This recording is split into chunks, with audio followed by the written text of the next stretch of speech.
মৰমৰ ছাত্ৰ-ছাত্ৰীসকল, কৰোনা ভাইৰাছৰ কাৰণে আকৌ স্কুল বন্ধ হ'ল। যদিও ঘৰত থকা সময়খিনিত তোমালোকৰ যাতে পাঠসমূহ অকণমান হ'লেও আগবঢ়াই নিব পাৰা, সেই উদ্দেশ্য আগত ৰাখি মই আজি অষ্টম শ্ৰেণীৰ বাবে গণিত বিষয়ৰ এটা টপিকৰ ওপৰত এটা ভিডিঅ' প্ৰস্তুত কৰিছোঁ, বৰ্গ সংখ্যা আৰু বৰ্গমূল এই চেপ্টাৰটোৰ ওপৰত। যদি এই ভিডিঅ'টো চাই তোমালোক অকণমান হ'লেও উপকৃত হোৱা, মই সুখী হ'ম। এতিয়া আৰম্ভ কৰিছোঁ বৰ্গ সংখ্যা আৰু বৰ্গমূল। দুটা একে সংখ্যা মাল্টিপ্লাই কৰি যিটো সংখ্যা পোৱা যায় সেই সংখ্যাটোক বৰ্গ সংখ্যা বুলি কোৱা হয়। দুটা একে সংখ্যা পূৰণ কৰিব লাগিব। দুটা একে সংখ্যা পূৰণ কৰিলে যিটো সংখ্যা পাবাগে সেই সংখ্যাটোক ক'ব বৰ্গ সংখ্যা। এতিয়া মই এই যিখন তালিকা প্ৰস্তুত কৰিছোঁ তাত কি দেখিছোঁ যে 1 × 1 = 1। একে দুটা সংখ্যা পূৰণ কৰি 1 পাইছোঁ। 1 দুটা পূৰণ কৰি মই 1 পাইছোঁ। 2 দুটা পূৰণ কৰি মই 4 পাইছোঁ। 3 দুটা মাল্টিপ্লাই কৰি মই 9 পাইছোঁ। 4 দুটা মাল্টিপ্লাই কৰি মই 16 পাইছোঁ। 5 দুটা মাল্টিপ্লাই কৰি 25 পাইছোঁ। তেতিয়াহ'লে এই সংখ্যা কেইটাক 1, 4, 9, 16, 25 এই সংখ্যা কেইটাক কি বুলি কোৱা হয়? বৰ্গ সংখ্যা হয়। আকৌ দুটা 6 মাল্টিপ্লাই কৰি মই 36 পাইছোঁ। 7 7 * 49, 8 8 * 64, 9 9 * 81, 10 10 * 100। তেতিয়াহ'লে 36, 49, 64, 81, 100 এই সংখ্যা কেইটাও হয় বৰ্গ সংখ্যা। তেতিয়াহ'লে ইয়াৰ পৰা আমি কি দেখিছোঁ যে 1ৰ পৰা 100 লৈকে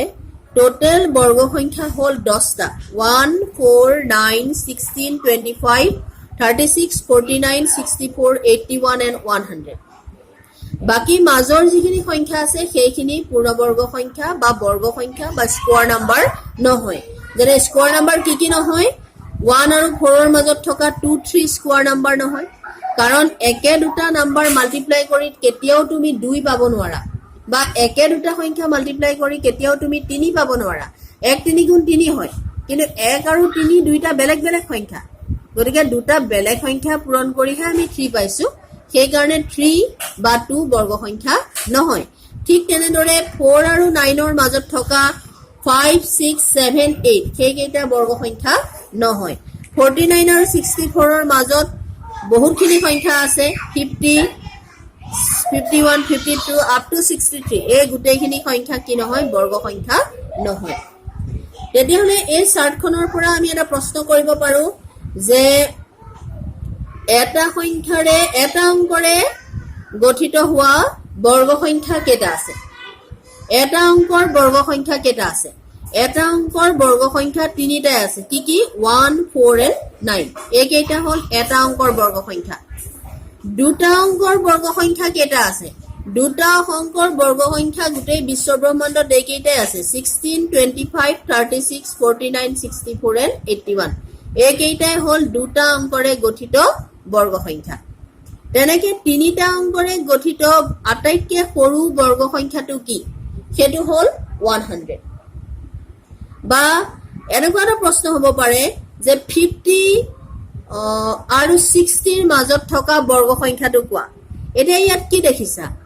50 আৰু 60ৰ মাজত কিবা বৰ্গ সংখ্যা আছেনে? 50 আৰু 60ৰ মাজত কোনো ধৰণৰ বৰ্গ সংখ্যা নাই। তেনেকে 70 আৰু 80ৰ মাজতো কোনো ধৰণৰ বৰ্গ সংখ্যা নাই। তেনেকে 85 আৰু 95ৰ মাজতো কোনো বৰ্গ সংখ্যা নাই। তেনেকুৱাবিলাক প্ৰশ্ন ইয়াৰ পৰা হ'ব পাৰে। আৰু কি হ'ব পাৰে? আৰু কিছুমান বৰ্গ সংখ্যা আমি লিখি লওঁ, তেতিয়া আৰু কিছুমান কথা ক'ব পাৰিম। 11 11 জাৰ এইখিনি মনত ৰাখিব লাগে বৰ্গ সংখ্যাখিনি, তেতিয়া ভাল হয়। 121,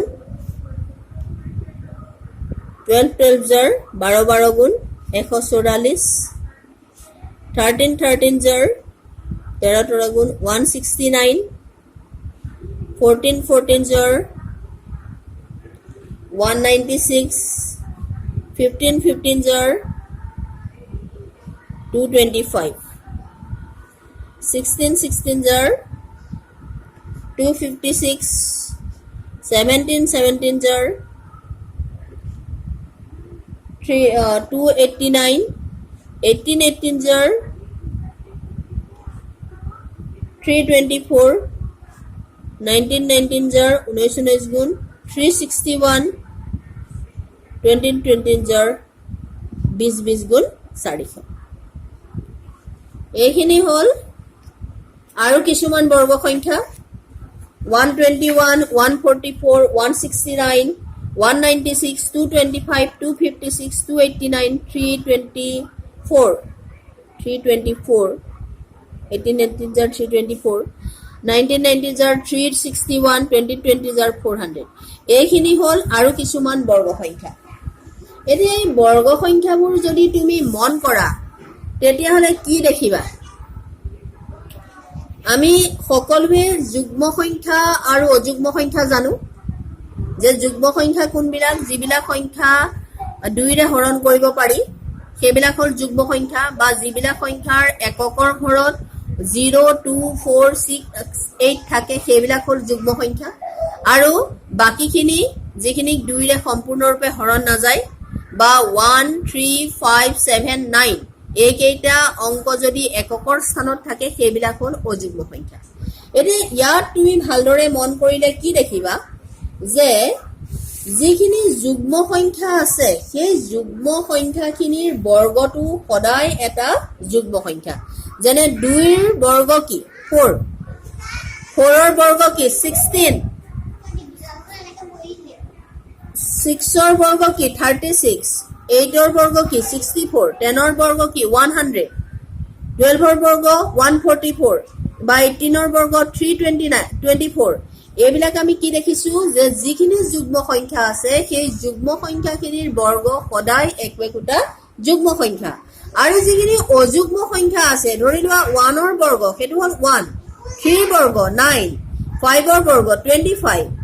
7 ৰ বৰ্গ 49 9 ৰ বৰ্গ 81 এই সকলোখিনি কি হৈছে অযুগ্ম সংখ্যাৰ বৰ্গ আৰু অযুগ্ম সংখ্যাৰ বৰ্গখিনি আকৌ এটা অযুগ্ম সংখ্যা এটা এটা সৰু কথা এতিয়া আহিলে মেইন কথাটো তোমালোকে যদি বৰ্গ সংখ্যাখিনি মন কৰা তেতিয়া হলে এককৰ স্থানটোলে মন কৰাচোন কি দেখিবা যে এটোৰ এককৰ স্থানত 1 আছে 4 আছে 9 আছে 6 আছে 5 আছে 6 আছে 9 আছে 4 আছে 1 আছে 0 আছে এতিয়া এই যদি গোটেই বৰ্গ সংখ্যাখিনি আমি চাও ইয়াৰ এককৰ স্থানত 2 দেখিবলৈ পাইছানে বা 3 আছে নে 7 আছে নে বা 8 আছে নে নাই যিখিনি বৰ্গ সংখ্যা হয় বৰ্গ সংখ্যা এটাৰ এককৰ স্থানত কেতিয়াও 2 3 7 8 এই অংক কেইটা থাকিব নোৱাৰে 2 3 7 8 এই অংক কেইটা বৰ্গ সংখ্যা এটাৰ এককৰ স্থানত কেতিয়াও থাকিব নোৱাৰে কি কি অংক কলো 2 3 7 8 এই অংক চাৰিটা কেতিয়াও বৰ্গ সংখ্যাৰ এককৰ স্থানত থাকিব নোৱাৰে গতিকে চকুৰে চাই আমি কিছুমান সংখ্যা বৰ্গ সংখ্যা যে নহয় সেইটো আমি কৈ দিব পাৰিম যেনে এটা যেনিবা সংখ্যা দিলে বহুত ডাঙৰ সংখ্যা এটা 1057 এইটো বৰ্গ সংখ্যা হয় নে নহয় আমি চকুৰে চাই গম পাম যে ইয়াৰ এককৰ স্থানত কি আছে 7 আছে গতিকে এইটো কেতিয়াও বৰ্গ সংখ্যা হ'ব নোৱাৰে এইটো কেতিয়াও বৰ্গ সংখ্যা নহয় তেনেকে 2 3 4 5 3 এইটো সংখ্যা এটা ডাঙৰ সংখ্যা কিন্তু চকুৰে চাই কৈ দিব পাৰিম যে ই বৰ্গ সংখ্যা নহয় কোনো ধৰণৰ হৰণ পূৰণৰ দৰকাৰ নাই জাস্ট চাই আমি ক'ব পাৰিম যে ই বৰ্গ সংখ্যা নহয় কাৰণ ইয়াৰ এককৰ স্থানত কি আছে 3 আছে তেনেকে 7928 এইটো এটা বৰ্গ সংখ্যা হ'ব নোৱাৰে কাৰণ ইয়াৰ এককৰ স্থানত কি আছে 8 আছে হয়নে বা আৰু কি হ'ব পাৰে 22462 এইটো কেতিয়াও এটা বৰ্গ সংখ্যা নহয় কাৰণ ইয়াৰ এককৰ স্থানত 2 আছে গতিকে যদি এটা সংখ্যাৰ এককৰ স্থানত 2378 থাকে তেতিয়াহলে সেই সংখ্যাটো কেতিয়াও বৰ্গ সংখ্যা নহয় বাকি থাকিলে কি কি অংক 0 1 4 5 6 9 এই অংক কেইটা থাকিলে এই অংক কেইটা এককৰ স্থানত থাকিলে হি বৰ্গ সংখ্যা হ'ব পাৰে বা নহবও পাৰে এই অংক কেইটা যদি এককৰ স্থানত থাকে তেতিয়াহলে হি এটা বৰ্গ সংখ্যা হ'ব পাৰে হ'বই বুলি ক'ব নোৱাৰি কাৰণ সববিলাক সংখ্যা এটো বৰ্গ সংখ্যা নহয় দুটা একে সংখ্যা পূৰণ কৰিলেহে আমি এটা বৰ্গ সংখ্যা পাওঁ গতিকে এই কেইটা অংকৰে শেষ হলে যে সংখ্যাটো বৰ্গ সংখ্যা হ'ব সেইটো নহয় কিন্তু যদি বৰ্গ সংখ্যা হয় তেতিয়াহলে এককৰ স্থানত এই অংক কেইটাৰ যিকোনো এটা থাকিব লাগিব বাকি 2 3 7 8 থাকিলে এককৰ স্থানত হি কেতিয়াও বৰ্গ সংখ্যা নহয় সেইটো হল মেইন কথা তাৰ পিছত আমি যদি চাওঁ যে 100 দেখিছো 100 ৰ পাছৰ একেবাৰে 0 থকা বৰ্গ সংখ্যা কি 400 তাৰ বাহিৰে 200 300 বৰ্গ সংখ্যাৰ লিষ্টত নাই আকৌ 400 ৰ পাছৰ বৰ্গ সংখ্যা 0 লগা বৰ্গ সংখ্যা কি হ'ব গম পোৱানে হেতু হল 900 তাৰ পাছত 0 লগা সংখ্যা বৰ্গ সংখ্যা হ'ব 1600 তাৰ পাছৰটো হ'ব 2500 তেনেকৈ আগবাঢ়ি গৈ থাকিব তেতিয়াহলে আমি কি গম পাওঁ এটা সংখ্যা দিছে যেনিবা 10000 0 থকা সংখ্যা লৈছো 10000 এই সংখ্যাটো বৰ্গ সংখ্যা হয় নে নহয় 0ৰ ক্ষেত্ৰতো এটা কন্ডিশন আছে বৰ্গ সংখ্যা হোৱাৰ ক্ষেত্ৰত যদিহে শূন্যটো জোৰ পাতি থাকে তেতিয়াহে কি বৰ্গ সংখ্যা হ'ব দুটা দুটা চাৰিটা গতিকে ই জোৰ পাতি আছে গতিকে ই এটা বৰ্গ সংখ্যা অকল সংখ্যা শূন্য জোৰ পাতি থাকিলে বৰ্গ সংখ্যা হ'বনে তাৰ উপৰিও কি হ'ব লাগিব এই আগৰ সংখ্যাটো কি হ'ব লাগিব এটা বৰ্গ সংখ্যা হ'ব লাগিব তেতিয়া ই এটা বৰ্গ সংখ্যা হ'ব এইটো এটা বৰ্গ সংখ্যা 10000 এটা বৰ্গ সংখ্যা কিন্তু 20000 বৰ্গ সংখ্যা হ'ব নোৱাৰে 20000 বৰ্গ সংখ্যা নহয় কিয় নহয় যদিও ইয়াত 0 টো জোৰ পাতি আছে কিন্তু তাৰ আগৰ সংখ্যা 2 টো কি সংখ্যা বৰ্গ সংখ্যা হয়নে ই বৰ্গ সংখ্যা নহয় সেই কাৰণে এইটো এটা বৰ্গ সংখ্যা হ'ব নোৱাৰে তেতিয়াহলে 10000 ৰ পাছৰ বৰ্গ সংখ্যা কিমান হ'ব 40000 এইটো হ'ব 10000 পাছৰ 0 থকা এনেকুৱা বৰ্গ সংখ্যা এইটো বৰ্গ সংখ্যা হয় কাৰণ 0 জোৰ পাতি আছে 4 এটা বৰ্গ সংখ্যা তাৰপিছত এনেকুৱা যেনিবা হ'ল যে 2050 এইটো এটা বৰ্গ সংখ্যা হ'ব নে নহয় এইটো বৰ্গ সংখ্যা নহয় কাৰণ তুমি এটা ক'ব পাৰা যে 0 দেখোন ইয়াত দুটা আছে কিন্তু 0 দুটা কি হ'ব লাগিব একেলগে থাকিব লাগিব এনেকে একেলগে শেষৰ ফালৰ পৰা 0 টো কি হ'ব লাগিব একেলগে জোৰ পাতি থাকিব লাগিব এনেকে মাজত সোমাই 0 এটা থাকি এজোৰ 0 আছে বুলি ক'ব পাৰিলে নহব ই বৰ্গ সংখ্যা নহয় চাব লাগিব কি ইয়াৰ এককৰ স্থানত কেটা আছে এটাহে 0 আছে হলে এই ফালৰ পৰা কি হৈছে যি ফালৰ পৰা সংখ্যাটো শেষ হৈছে সেই ফালৰ পৰা যদি মই হিচাপ কৰো তেতিয়াহলে ইয়াত কি হৈছে লগালগিকে এটাহে 0 আছে সেই কাৰণে ই কেতিয়াও বৰ্গ সংখ্যা নহয় এইখিনি হল বৰ্গ সংখ্যা মেইন কথা এটা বৰ্গ সংখ্যাটো কেনেকৈ লিখে যে 2 * 2 = মই কি পাইছো 4 পাইছো গতিকে ইয়াক এনেকৈ লিখা হয় যে 2 স্কয়াৰ = 4 হলে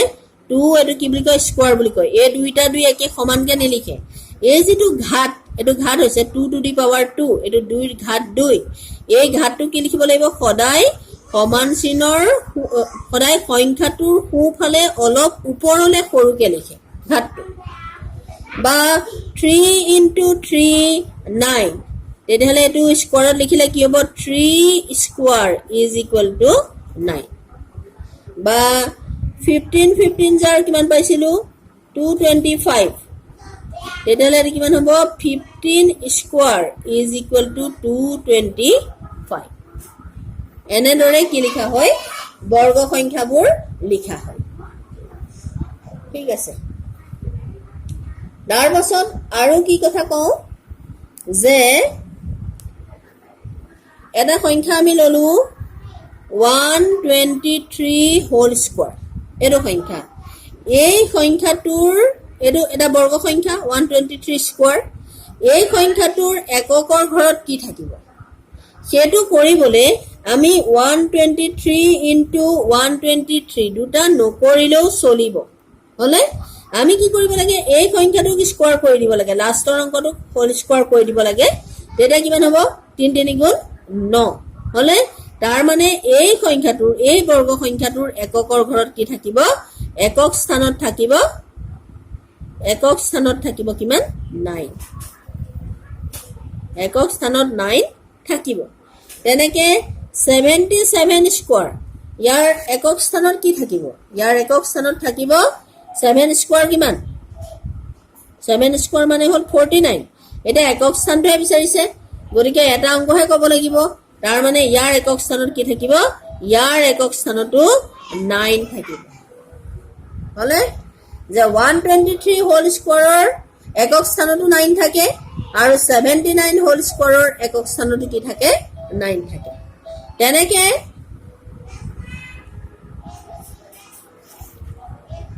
81 স্কয়াৰ বুলি ক'লে ইয়াৰ একক স্থানটো 1 থাকিব একে গুণে বা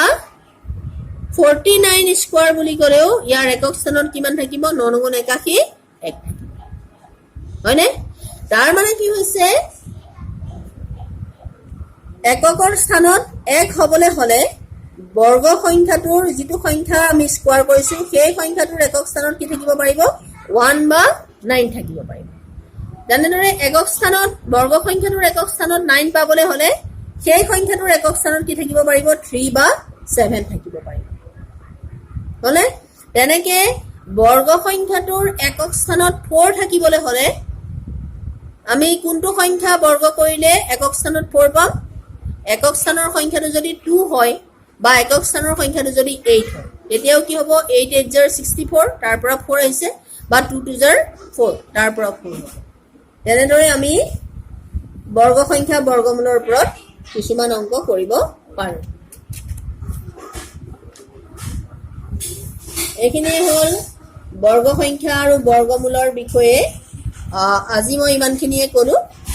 যদি মোৰ ভিডিঅ'টো তোমালোকৰ ভাল লাগিছে তেতিয়াহ'লে প্লিজ লাইক কৰিবা থ্যাংক ইউ